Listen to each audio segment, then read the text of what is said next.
तो साथियों, आज हम बात करेंगे जालोर सिरोही के सीट में जो जातिगत समीकरण है उनके बारे में। तो आज हमारे इस वीडियो को पूरा जरूर देखें और जातिगत समीकरण के बारे में बात करेंगे। तो जालोर लोकसभा क्षेत्र में आबादी के बाद ही अनुसूचित जाति के लिए आरक्षित सीट थी। और यहाँ पर कुल 16 लोकसभा चुनाव में 8 बार कांग्रेस, जिसमें 16 लोकसभा चुनाव हुए और जिसमें 8 बार कांग्रेस जीती है और 4 बार बीजेपी जीती थी और 1 बार स्वतंत्र पार्टी और 1 बार भारतीय लोकदल और 1 बार निर्दलीय उम्मीदवार में जीत दर्ज की थी। ये आपको ज्ञात होगा। अब बात करें 1952 के चुनाव में निर्दलीय प्रत्याशी भवानी सिंह जीते थे। यहाँ से जो पहला चुनाव हुआ था निर्दलीय प्रत्याशी में 1952 में ये चुनाव हुआ था लोकसभा क्षेत्र का, जिसमें यहाँ पर भवानी सिंह जीते थे। अब बात करें उसके बाद में 1957 का, 1962, 1971, 1980, 1984, यहाँ से लगभग 1999 के बाद कांग्रेस जीत दर्ज की थी। मतलब कि यहाँ से जो निर्दलीय उम्मीदवार चुनाव नीतीश भवानी सिंह जीते, उसके बाद में 1999 में चुनाव जीते थे प्रत्याशी भवानी सिंह जीते थे निर्दलीय प्रत्याशी के रूप में। और उसके बाद में बात करें 1967 के स्वतंत्र पार्टी और 1977 में बीएलडी जीती थी, जिसमें 1989 से 2004, 2009 और 2014 से लोकसभा चुनाव में भाजपा ने अपना झंडा फहराया। मतलब कि भाजपा लगातार जीत दर्ज करते आ रही है। और बात करें इस लिहाज में पिछले 3 बार से जालोर सीट पर लगातार भाजपा का कब्जा है। आपको पता होगा कि अभी जो सांसद है जालोर सीट में वो भी बीजेपी की श्रीमान श्री देवजी पटेल है, जो भी सांसद है वो भी भाजपा के प्रत्याशी है। अब जो ये है, और अब बात करें देवजी पटेल यहाँ पे लगातार 2 बार सांसद बने और जिसमें अनुसूचित जाति के लिए आरक्षित होने के कारण ये सीट कांग्रेस में गड़ रही है। अब पूर्व केंद्रीय मंत्री और पूर्व राज्यपाल बूटा सिंह ने जालोर लोकसभा का 4 बार प्रतिनिधित्व किया था। बूटा सिंह ने वर्चस्व को तोड़ने के लिए भाजपा में उनके कद का कोई बड़ा दलित नेता नहीं था। लिहाजा 1999 में लोकसभा चुनाव में बीजेपी के दक्षिण भारत के पूर्व राष्ट्रीय अध्यक्ष बंगारू लक्ष्मण को दलित चेहरे के तौर पर बूटा सिंह के खिलाफ खड़ा किया था, लेकिन बंगारू लक्ष्मण चुनाव हार गए थे। उसके बाद 2004 में लोकसभा चुनाव में बंगारू लक्ष्मण की पत्नी जो सुशीला बंगारू थी, वो जालोर भाजपा का चेहरा बनाया गया था, उन्हें भी खड़ा कर दिया गया था उन लोकसभा क्षेत्र में।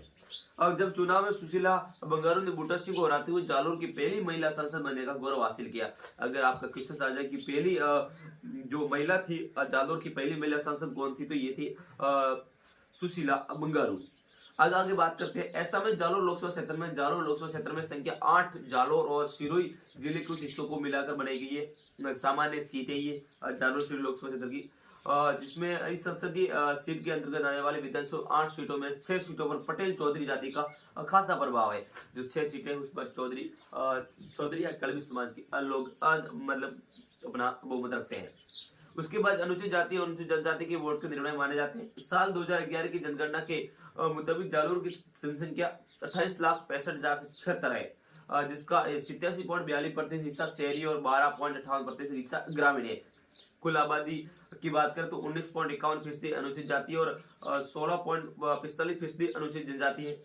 2014 के लोकसभा चुनाव के आंकड़ों के मुताबिक जालोर संसदीय सीट पर मतदाताओं की संख्या 18,24,000 है और जिसमें 9,64,000 पुरुष है और 8,60,921 महिला है। अब बात करें जालोर लोकसभा क्षेत्र में विधानसभा की 8 सीटें आती है, जिसमें जालोर जिले की 5 और सिरोही जिले की 3 विधानसभा क्षेत्र में शामिल है।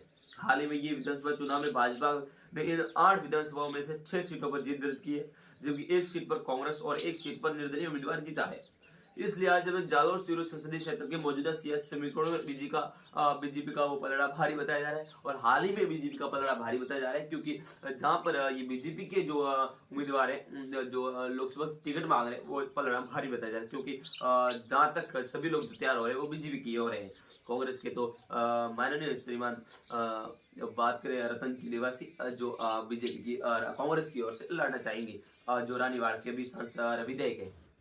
अब बात करें 2014 में हारे कांग्रेस के आजमा 2014 के लोकसभा चुनाव में लगातार दूसरी बार जीत दर्ज करते हुए भाजपा के देवजी पटेल कांग्रेस उम्मीदवार उदयपाल आजना को हराया था, जबकि निर्दलीय उम्मीदवार के तौर पर कांग्रेस के पूर्व दिग्गज नेता बूटा सिंह तीसरे स्थान पर रहे थे। और इस चुनाव में भाजपा की देवजी पटेल 5,80,508, कांग्रेस के उदयलाल आजमा ने 1,09,363 और बूटा सिंह ने 65,344 वोट मिले थे। गत लोकसभा चुनाव में जादव सीट पर 59.6% मतदान हुआ था, जिसमें लोकसभा में 53.4% और कांग्रेस के 18.3% वोट मिले, जबकि बूटा सिंह को 16.1% वोट मिले थे। इस बार भाजपा के लिए फिर से वर्तमान सांसद देवजी पटेल अपना उम्मीदवार बनाया है, जबकि कांग्रेस के हाल ही में रतन देवासी के रूप में उन्हें पते खोल गए।